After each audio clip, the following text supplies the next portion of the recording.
కేతిరెడ్డి పెద్దారెడ్డికి జేసీ ప్రభాకర్ రెడ్డి సవాల్ విసిరారు. దమ్ముంటే తాడిపత్రికి రా, తేల్చుకుందామంటూ సవాల్ విసిరారు. కేతిరెడ్డి పెద్దారెడ్డిని తాడిపత్రిలోకి రానిచ్చేదే లేదన్నారు. కేతిరెడ్డి చేసిన దౌర్జన్యాలపై తాడిపత్రి ప్రజలకు జవాబు చెప్పాలన్నారు. గతంలో టీడీపీ నేతలకు కూడా హైకోర్టు ఆదేశాలున్నా కేతిరెడ్డి పెద్దారెడ్డి తాడిపత్రిలోకి రానివ్వలేదన్నారు. ఇప్పుడు ఎన్ని కోర్టుల ఆదేశాలు తెచ్చినా కేతిరెడ్డి పెద్దారెడ్డిని తాడిపత్రి రావడానికి ఒప్పుకోమన్నారు.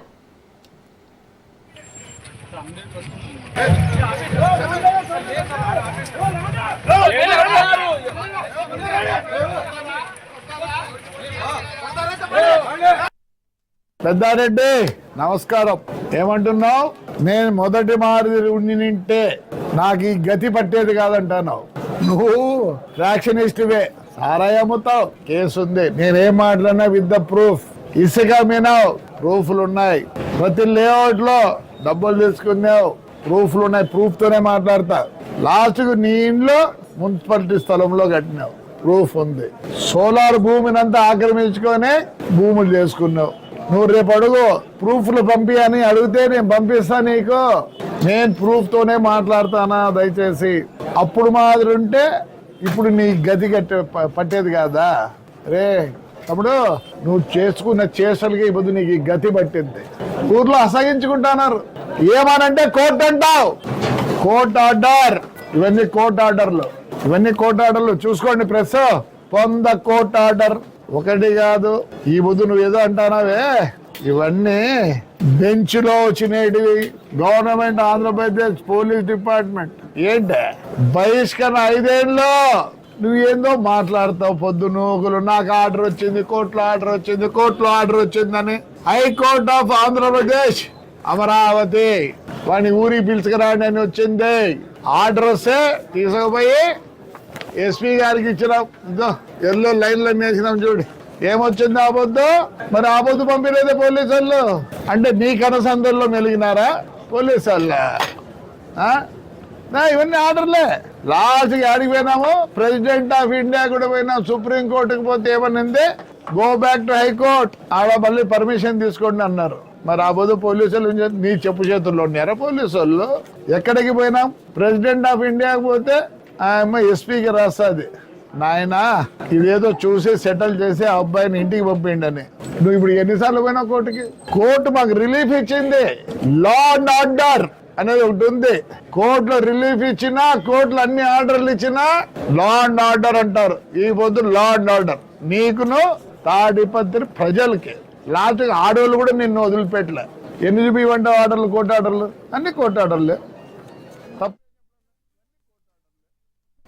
దీనికి సంబంధించి మరిన్ని డీటెయిల్స్ మా ప్రతినిధి హుస్సేన్ అందిస్తారు. హుస్సేన్, ప్రస్తుతం కేతిరెడ్డి పెద్దారెడ్డి ఎక్కడున్నారు? ఆయన ఏం చెప్తున్నారు? పోలీసులు ఏమంటున్నారు?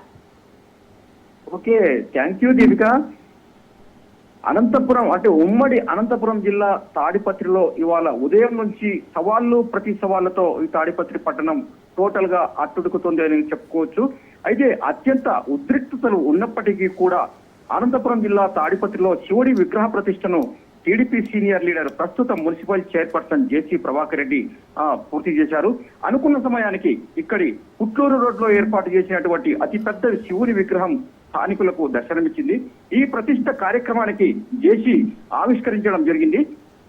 తాడిపత్రి అనంతపురం ప్రధాన రహదారిపై రైల్వే ఫ్లైఓవర్ బ్రిడ్జి సమీపంలో ఏర్పాటు చేసినటువంటి ఈ శివుడి అత్యంత భారీ విగ్రహం తాడిపత్రికి కాదు, ఉమ్మడి అనంతపురం జిల్లాకు తలమానికంగా నిలిచేటువంటి అవకాశం ఉందని కూడా చెప్పుకోవచ్చు. అయితే ఇదిలా ఉండగా వైసీపీకి సంబంధించినటువంటి మాజీ ఎమ్మెల్యే కేతిరెడ్డి పెద్దారెడ్డిని పుట్లూరు మండలంలోని నారాయణరెడ్డిపల్లె వద్ద పోలీసులు అడ్డగించిన నేపథ్యంలో పెద్దారెడ్డి అక్కడే చాలా సేపటి వరకు రోడ్డుపై బైఠాయించి నిరసన వ్యక్తం చేశారు. అసలు హైకోర్టు ఉత్తర్వుల ప్రకారం నన్ను తాడిపత్రికి ఎందుకు వెళ్ళనివ్వరంటూ కూడా పట్టుపట్టారు. అయితే ఇప్పుడు వీలు కాదని కూడా పోలీసులు తేల్చి చెప్పేశారు. ఇప్పటికే కేతిరెడ్డికి సంబంధించినటువంటి హైకోర్టు ఉత్తర్వులపై పోలీసులు సుప్రీంకోర్టులో లంచ్ మోషన్ పిటిషన్ కూడా వేయడం జరిగింది. ఇదిలా ఉంటే కొద్దిసేపటి క్రితం టీడీపీ నేత జేసీ ప్రభాకర్ రెడ్డి మీడియాతో చాలా స్పష్టంగా మాట్లాడడం జరిగింది. అదేవిధంగా మాజీ ఎమ్మెల్యే అయినటువంటి కేతిరెడ్డి పెద్దారెడ్డికి భారీగా సవాళ్లు విసిరేటువంటి పరిస్థితి ఉంది.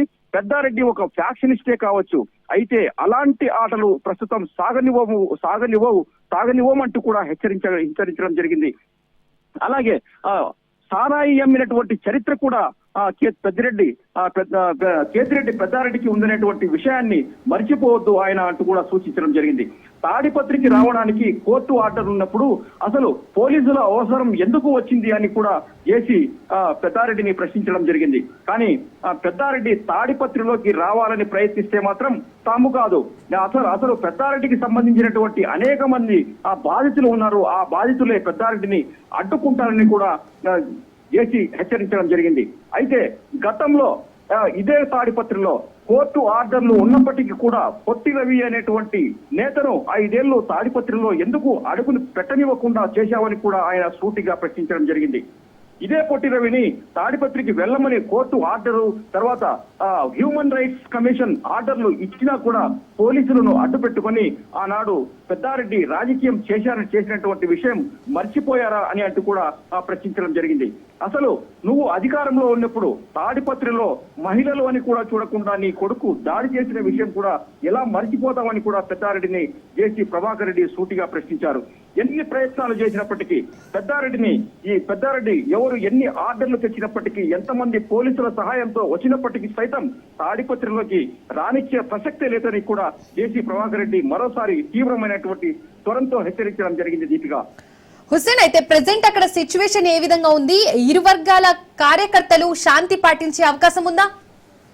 అంటే ఇప్పటికైతే కేతిరెడ్డి పెద్దారెడ్డి మాత్రం నారాయణ రెడ్డి పల్లె వద్దనే తన నిరసన తెగను పోలీసుల ఎదుట ప్రదర్శిస్తూనే ఉన్నారు. తను ఖచ్చితంగా ఇక్కడి నుంచి తాడిపత్రిలోకి వెళ్లేటువంటి పరిస్థితే ఉందని కూడా చెప్పుకుంటూ వస్తున్నారు. ఇప్పటికే తాడిపత్రి మున్సిపల్ చైర్మన్ అయినటువంటి టీడీపీ నేత జేసీ ప్రభాకర్ రెడ్డి తన కార్యాలయానికి తన అనుచరులు, తర్వాత పెద్ద ఎత్తున మోహరించినటువంటి కార్యకర్తలు కూడా ఆఫీసు కార్యాలయానికి చేరుకున్నారు. అయితే పెద్దారెడ్డి మాత్రం అక్కడి రోడ్డు పైన నిరసన వ్యక్తం చేస్తూనే ఉన్నారు. దీపిగా right, thank you Hussain. Right, ఇంకా ఇండియా కూటమి నాయకులు ఢిల్లీలో సమావేశమయ్యారు. ఈ సమావేశంలో ప్రధానంగా ఉపరాష్ట్రపతి అభ్యర్థి ఎంపికపై చర్చిస్తున్నారు. ఇప్పటికే ఎన్డీఏ కూటమి తమ అభ్యర్థిని ప్రకటించిన నేపథ్యంలో ప్రతిపక్షం కూడా తన అభ్యర్థిని ప్రకటించే దిశగా ఆలోచిస్తోంది. మహారాష్ట్ర గవర్నర్ సిపి రాధాకృష్ణన్ను ఎన్డీఏ ఉపరాష్ట్రపతి అభ్యర్థిగా నిలపగా అతనికి పోటీగా సరైన వ్యక్తిని ప్రతిపక్షం ముందుకు తేవాలనే ప్రయత్నంలో ఉంది. అయితే ఇటీవల నోట్ల చోరీ అంశంపై జరిగిన పరిణామాలపై కూడా ఈ భేటీలో చర్చించే అవకాశం ఉంది. ముఖ్యంగా ఓట్ల చోరీలో ఈసీ నిర్లక్ష్యంపై ఎలా ముందుకు వెళ్లాలనే అంశంపై చర్చించనున్నారు.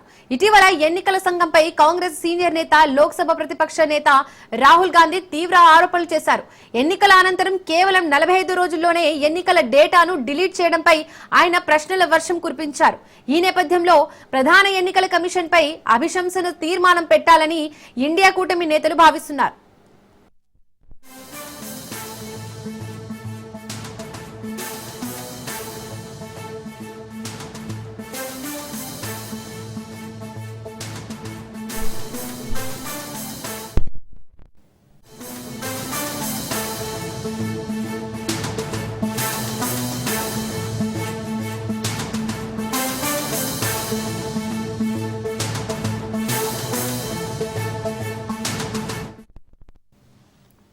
రామంతపూర్ విద్యుత్ షాక్ ఘటనలో మృతుల సంఖ్య 6కు చేరింది. ఈ నేపథ్యంలో ఘటనా ప్రదేశానికి చేరుకున్న విద్యుత్ శాఖ సీఎండీ ముఫారఫ్ కి నిరసన సెగ తగిలింది. స్థానికుల నుండి వివరాలు సేకరించేందుకు వెళ్లిన సీఎండీని స్థానికులు నిలదీశారు. విద్యుత్ శాఖ అధికారుల నిర్లక్ష్యంతోనే ఈ ఘటన జరిగిందని స్థానికులు ఆగ్రహం వ్యక్తం చేశారు. అస్తవ్యస్తంగా ఉన్న విద్యుత్ వైర్లు, ఎలక్ట్రిక్ పోల్లను సీఎండీకి చూపించారు. అధికారులకు ఎన్నిసార్లు చెప్పినా పట్టించుకోకపోవడంతోనే 5గురి ప్రాణాలు కోల్పోయారని ఆగ్రహం వ్యక్తం చేశారు.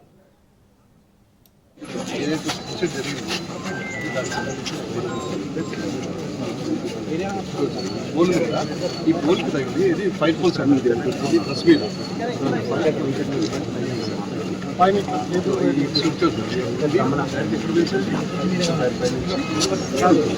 రాత్రి ఉండే సార్ రాత్రి హై టెన్షన్ పైన 3 దానిపై నుంచి వైర్ వచ్చింది సార్. పొద్దున్న వైర్ లేదు, నైట్ కట్టించారు.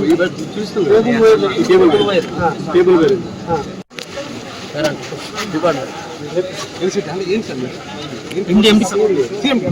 ఓకే. ఎన్నిసార్లు చెప్పినా కూడా అంటే నాట్ ఓన్లీ ఎన్నిసార్లు చెప్పినా విద్యుత్ అంటే ఇక్కడ నిర్లక్ష్యం. ఇప్పుడు ఎట్లా పడిపోతుంది గుడి కాడ కూడా ఘోరంగా ఊడిపోయింది మొత్తం. మీరే చూడండి దానికి ఎంత అయింది, ఎందుకంటే అనంతరం విద్యుత్ శాఖ సీఎండీ ముఫారక్ మాట్లాడుతూ రామంతపూర్లో జరిగిన శ్రీకృష్ణ జన్మాష్టమి వేడుకల్లో 5గురు మృతి చెందడం విషాదకరమన్నారు. విద్యుత్ తీగకు టీవీ కేబుల్ కండక్టర్ తాకి విద్యుత్ షాక్ జరిగిందని తెలిపారు. జరిగిన ఘటనపై ఉప ముఖ్యమంత్రితో చర్చిస్తామని చెప్పారు.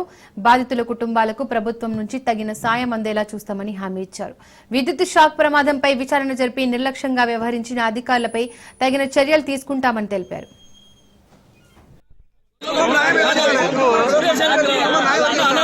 చిన్న పిల్లలు బతకలేకుండా ఉంది. మీరు రాండి, వాళ్ళ ఇంటికి పోయి చూడండి కావాలండి. ఏం చేస్తున్నారు? ఫోన్ చెప్తారు.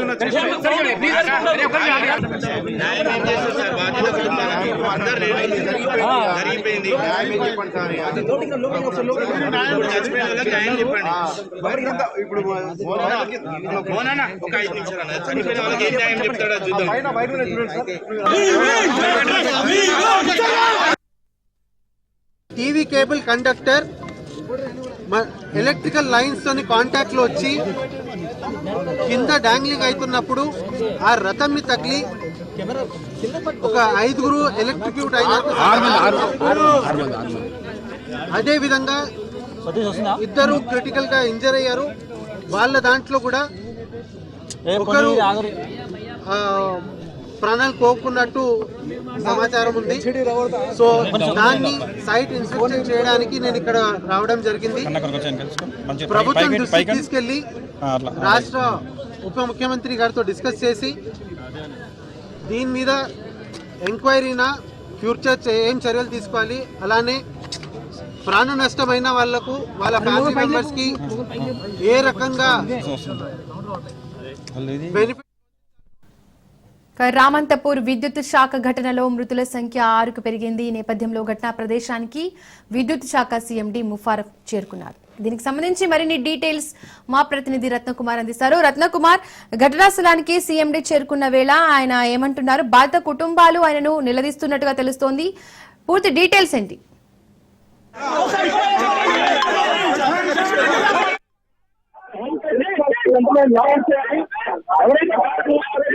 అధికారులు వాళ్ళని కఠినంగా రామంతపూర్ ప్రధాన రహదారికి ఆందోళన నిర్వహించేందుకు మరీ ముఖ్యంగా యాదవ సంఘాలతో పాటు కొంతమంది రామంతపూర్ స్థానిక యువకులు వైపున పోలీసులు వాళ్ళందరినీ అడ్డుకునేటువంటి ప్రయత్నాలు చేసినప్పటికీ కూడా కొన్ని చర్చలు చేసినట్లే చేసి పోలీసులు తమను అడ్డుకుంటున్నారన్న ఉద్దేశంతో ఒక్కసారిగా పరుగులు పెడుతూ ఆందోళన చేసేందుకు ప్రధాన రహదారికి చేరుకున్నారు. ఈ క్రమంలోనే ఒకవైపున పోలీసులు లాఠీచార్జ్ చేసేందుకు సిద్ధమైనట్లుగా తెలుస్తుంది. వచ్చిన రామంతపూర్ యువకులకు మరోవైపు పోలీసులకు మధ్య వాగ్వాదాన్ని జరుగుతోంది. దీనికి ప్రత్యేక ఇన్సిడెంట్ పూర్తిగా విద్యుత్ శాఖ అధికారుల నిర్లక్ష్యం కారణంగానే జరిగింది. వాళ్ళని వెంటనే సస్పెండ్ చేయాలి, అలాగే ఇతర కుటుంబాలకు న్యాయం చేయాలని డిమాండ్ చేస్తూ ఒక్కసారిగా ర్యాలీగా రామంతపూర్ ప్రధాన రహదారికి చేరుకున్నటువంటి దృశ్యాలు కూడా చూస్తూ ఉన్నాం. మరి వాస్తవమైనటువంటి ప్రయత్నాలు చేద్దాం. అయితే ఈ ఇన్సిడెంట్ కు సంబంధించి అసలు ఏం న్యాయం కావాలనుకుంటున్నారు అనేది కూడా ఒకసారి మాట్లాడించేటువంటి ప్రయత్నం చేద్దాం. ఒకసారి విశ్లేషణ చేయొచ్చు. ఇప్పటికే ఒకవైపున ఎవరైతే ఇటు ధర్నా చేస్తున్నటువంటి యువకులకు మరోవైపున పోలీసులకు మధ్య వాగ్వాదం అనేది ప్రయోగ చేస్తుంటుంది. కొద్దిసేపటి క్రితం ఆ యొక్క ఇన్సిడెంట్ కు సంబంధించి ఇక్కడ సీఎండీ ముషరఫ్ కూడా మాట్లాడారు. ఆయన మాట్లాడుతూ ఇన్సిడెంట్ రాత్రి 12:30 ప్రాంతంలో జరిగింది. ఇన్సిడెంట్ జరిగినటువంటి సందర్భంలోనే కేబుల్ కండక్టర్ ను విద్యుత్ తగలడం కారణంగా అది తెగి కిందపడి రథానికి తాకింది. రథానికి తాకడంతోనే ఒక్కసారిగా విద్యుత్ షాక్ అనేది జరిగి 5గురు స్పాట్లో ప్రాణాలు కోల్పోయారు. ఇక కొద్దిసేపటి క్రితం చికిత్స పొందుతూ గణేష్ వంటి ఒకరు ఉస్మానియా ఆసుపత్రిలో చికిత్స పొందుతూ అతను ప్రాణాలు కోల్పోవడం జరిగింది అనేటువంటి విషయాన్ని కూడా తెలియజేశారు. ఈ ఇన్సిడెంట్ మీద ఉప ముఖ్యమంత్రి దృష్టికి విషయాన్ని తీసుకెళ్లి ఖచ్చితంగా ప్రాణాలు కోల్పోయిన కుటుంబాలు, బాధిత కుటుంబాలు ఎవరైతే ఉన్నారో వారి కుటుంబానికి న్యాయం జరిగేలాగా చర్యలు తీసుకుంటాము అనేటువంటి విషయాన్ని తెలియజేశారు. మరోవైపు ఇన్సిడెంట్ మీద ఉప ముఖ్యమంత్రితో చర్చించి ఖచ్చితంగా ఈ ఇన్సిడెంట్ లో ఎవరెవరు అయితే ఇన్వాల్వ్ అయ్యే నిర్లక్ష్యానికి కారణమైనటువంటి అధికారుల మీద ఖచ్చితంగా కఠిన చర్యలు ఉంటాయి, వాళ్ళని సస్పెండ్ చేసేందుకు కూడా కొనసాగుతున్నటువంటి విషయాన్ని తెలియజేశారు. ఇక ఒక్కసారిగా కొంత ఉద్రిక్త పరిస్థితులు అనేవి ఇక్కడ కనిపిస్తున్నాయి. వైపున పోలీసులు వాళ్ళందరినీ ఘటన జరిగిన ప్రదేశంలో నిలువరించే ప్రయత్నం చేసినప్పటికీ వారి యొక్క ఆగ్రహం అనేది కట్టలు పెంచుకుంది. ఖచ్చితంగా ఇందులో నిర్లక్ష్యం అనేది చాలా స్పష్టంగా కనిపిస్తోంది. కాబట్టి అధికారుల నిర్లక్ష్యం తగిన న్యాయం జరిగే వరకు పై స్థాయి అధికారులు దిగొచ్చేంత వరకు తమ పోరాటాన్ని ఏమాత్రం ఆపేది లేదు అంటూ వాళ్ళు ప్రధాన రహదారికి చేరుకుని ట్రాఫిక్ ను ఆపేటువంటి ప్రయత్నం చేస్తున్నారు. మనం ఒకసారి విజువల్స్ లో కూడా చూడొచ్చు. ఘటన జరిగిన ప్రదేశం నుంచి మెయిన్ రోడ్ వరకు చేరుకున్నారు. ఇటు రామంతపూరు నిర్వాసితులందరూ కూడా ఇక్కడికి చేరుకోవడం జరిగింది. ఇక్కడ ఆందోళనను నిర్వహిస్తూ ఉన్నారు. దీంతో ఒక్కసారిగా ట్రాఫిక్ జామ్స్ అనేవి ఏర్పడుతూ ఉన్నాయి. సో ఇన్సిడెంట్ కు సంబంధించి కూడా ఒకసారి వాళ్ళు కోరుకుంటున్నటువంటి న్యాయానికి సంబంధించి కూడా ఒకసారి మాట్లాడించేటువంటి ప్రయత్నం చేద్దాం. అసలు ఏం కోరుకుంటారని కూడా ఒకసారి తెలిసినటువంటి ప్రయత్నం చేద్దాం. అన్న ఏం చెప్తారు, ఎటువంటి న్యాయం కోరుకుంటారు అంటే మీరు డిమాండ్ ఏంటి, అసలు ఏం చెప్తారు ఇన్సిడెంట్ కి సంబంధించి? రాత్రి జరిగిన ఇన్సిడెంట్ కేవలం విద్యుత్ అధికారుల వల్లనే జరిగినది. విద్యుత్ అధికారుల నిర్లక్ష్యం వల్ల కేబుల్ సరిగ్గా చూసుకోక ఈ వర్షం పడిన కారణంగా ఇవాళ 5 ప్రాణాలు బలిపడ్డాయి. ఇంకా 3 ప్రాణాలతో గుర్తుపెట్టాడుతున్నారు. మా బాధిత కుటుంబాలకు న్యాయం జరగాలి. గవర్నమెంట్ దిగొచ్చి చేస్తున్నా సీఎం రేవంత్ రెడ్డి గారు కూడా ఆలోచించాలి ఇవాళ. ఎందుకంటే కుటుంబాలను చూడండి, కుటుంబాలు ఎంతో బాధలు ఉన్నారో చూడండి. ఇవాళ ఒక్కొక్క కుటుంబానికి గవర్నమెంట్ ఉద్యోగం, ఒక్కొక్క కుటుంబానికి 50 లక్షలు ఫిక్స్ చేసేదాకా మేము ఈ ధర్నాలు లేవు. మేము ఈ బాధిత కుటుంబాలకు న్యాయం జరగాలి అంతే. ఇప్పుడు కుటుంబానికి ఒకరికి గవర్నమెంట్ జాబ్ ఇవ్వాలి. గవర్నమెంట్ జాబ్ ఇవ్వకపోతే దీని మీద ఊపుకుండేది లేదు. గవర్నమెంట్ జాబ్ అనేది కంపల్సరీ. ఒక కుటుంబానికి 50 లక్షలు అయితే మటుకం డిమాండ్ గా వాళ్ళని ఆదుకోవాలని చెప్పి గవర్నమెంట్ హామీ ఇవ్వాలి. మాకు ఇమీడియట్ గా చర్య తీసుకోవాలి. ఒక ఇంటికి వాళ్ళు చాలా పేదవాళ్ళు, ఆ పేదవాళ్ళని ఆదుకోకపోతే చాలా ఇబ్బందులు అవుతాయి. వాళ్ళకు చేస్తే పొట్ట, కష్టం చేస్తే పొట్ట కలిసే పరిస్థితి ఉంది ఇవాళ. ఆ పరిస్థితికి ఇవాళ మీరు గవర్నమెంట్ అనేది సీఎం గారు హామీ ఇవ్వాలని చెప్పి మేము కోరుకుంటున్నాం. మీరు ఏమైనా చేయండి కానీ ముందుగా అట్లా హామీ ఇవ్వండి. మినిస్టర్ గారు రావాలి ఇడికి, ఇంతవరకు మినిస్టర్ రాలేదు. ఒక మినిస్టర్ అనేది రావాలని చెప్పి మేము కోరుకుంటున్నాం. ఖచ్చితంగా మినిస్టర్ రావాలి. మాకు మినిస్టర్ వస్తేనే మాకు ఈ పరిష్కారం అనేది అయిపోతుందని చెప్పి మేము హామీ ఇస్తున్నాం. మాకు పరిష్కారం జరగదు, మినిస్టర్ రాకపోతే పరిష్కారం జరగదు. మేము లేవం, మినిస్టర్ అయితే రావాల్సిందే. ఎటువంటి పరిస్థితుల్లో మినిస్టర్ రావాలి అని చెప్పి మేము కోరుకుంటున్నాం.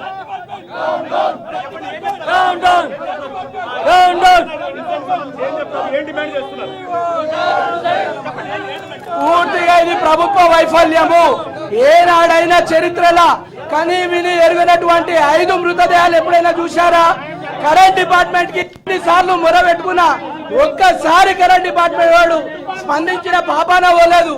ఈ బాధ్యతకి, ఈ ఘటనకి పూర్తి బాధ్యత గవర్నమెంట్ వహించాలి. రేవంత్ రెడ్డి గారు విద్యాశాఖ మంత్రిని, విద్యుత్ శాఖ మంత్రి గారిని ఇక్కడ పంపించి చనిపోయిన కుటుంబాలకు ఎక్స్గ్రేషియా ప్రకటించాలి. దీని బాధ్యత తీసుకోవాలి అని చెప్పి మేము మా గ్రామం తరఫున కోరుకుంటున్నాము. అలాగే ఈ యొక్క ఘటనకు పూర్తి బాధ్యతగా స్పాట్ లో కరెంట్ డిపార్ట్మెంట్ ని డిస్మిస్ చేయాలి. తర్వాత వాళ్ళని అరెస్ట్ చేయాలి. వాళ్ళ మీద చట్టరీత్యా కేసు పెట్టి చర్య తీసుకోవాలని చెప్పి రామంతపూర్ పట్టణ పూర్వ ప్రగతి తరఫున మేము అందరం కోరుకుంటున్నాము.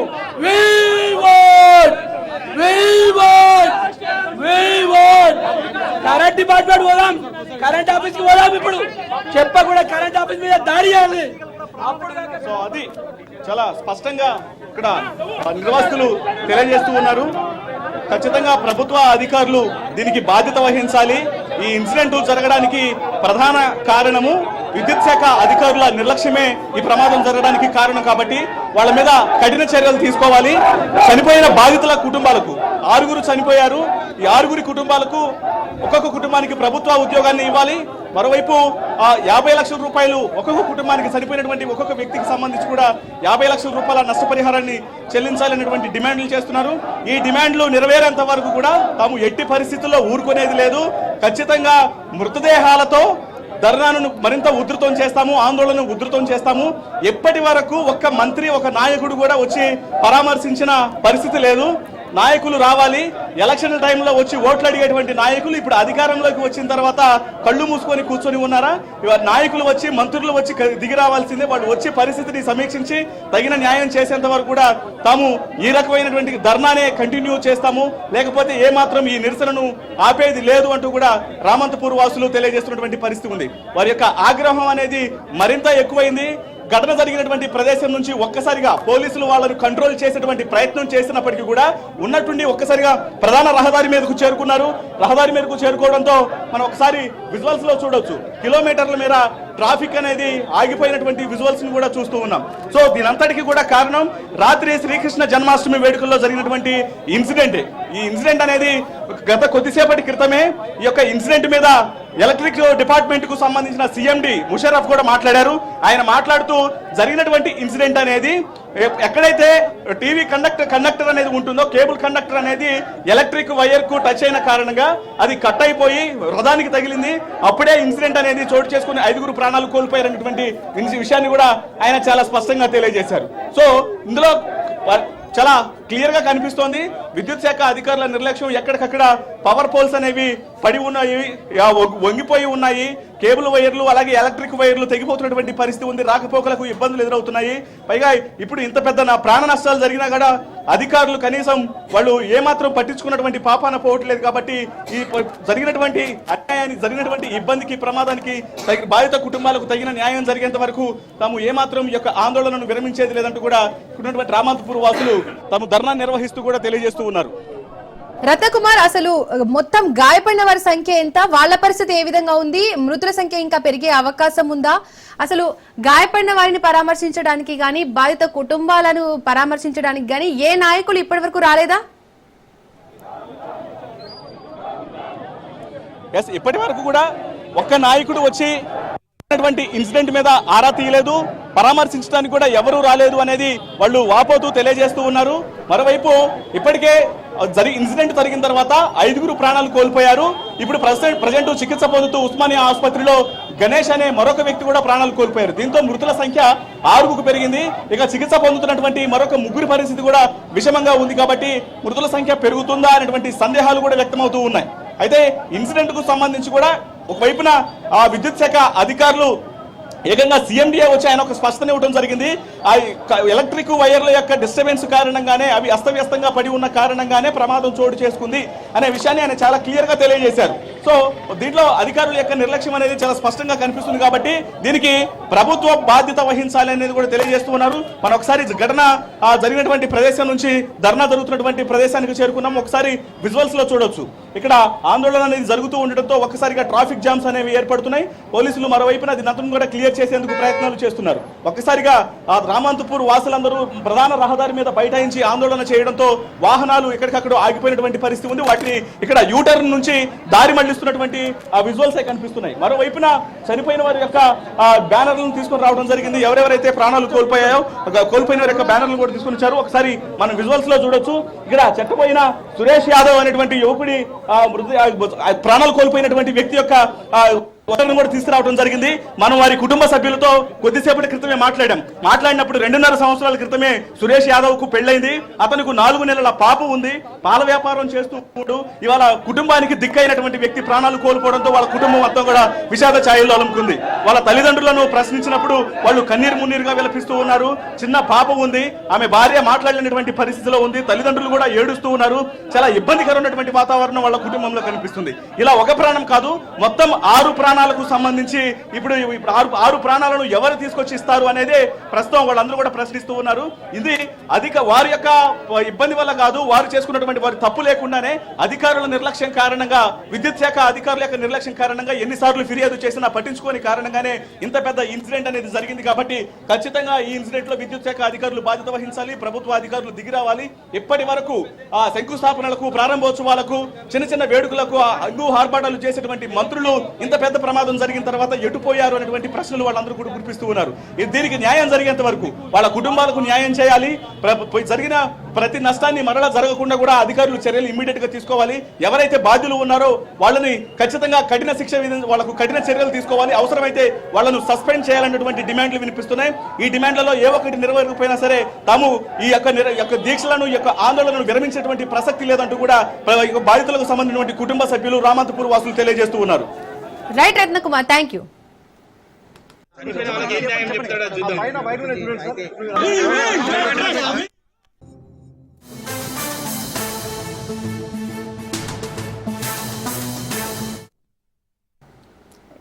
తాడిపత్రిలో టెన్షన్ వాతావరణం కొనసాగుతోంది. తాడిపత్రిలో కేతిరెడ్డి పెద్దారెడ్డి ఎంట్రీకి మరోసారి బ్రేకులు పడ్డాయి. తిమ్మంపల్లి నుండి తాడిపత్రికి వెళ్తున్న పెద్దారెడ్డిని నారాయణరెడ్డిపల్లిలో పోలీసులు అడ్డుకున్నారు. హైకోర్టు ఆర్డర్పై సుప్రీంకోర్టులో లంచ్ మోషన్ పిటిషన్ వేశారు పోలీసులు. మరోవైపు తాడిపత్రిలో శివుని విగ్రహ ప్రారంభోత్సవాన్ని పూర్తి చేశారు జేసీ ప్రభాకర్ రెడ్డి. ఇరు వర్గాలు ఎదురెదురు పడే అవకాశం ఉండడంతో పోలీసులు అలర్ట్ అయ్యారు. జేసీ పెద్దారెడ్డి నివాసాల దగ్గర భారీ బందోబస్తు ఏర్పాటు చేశారు.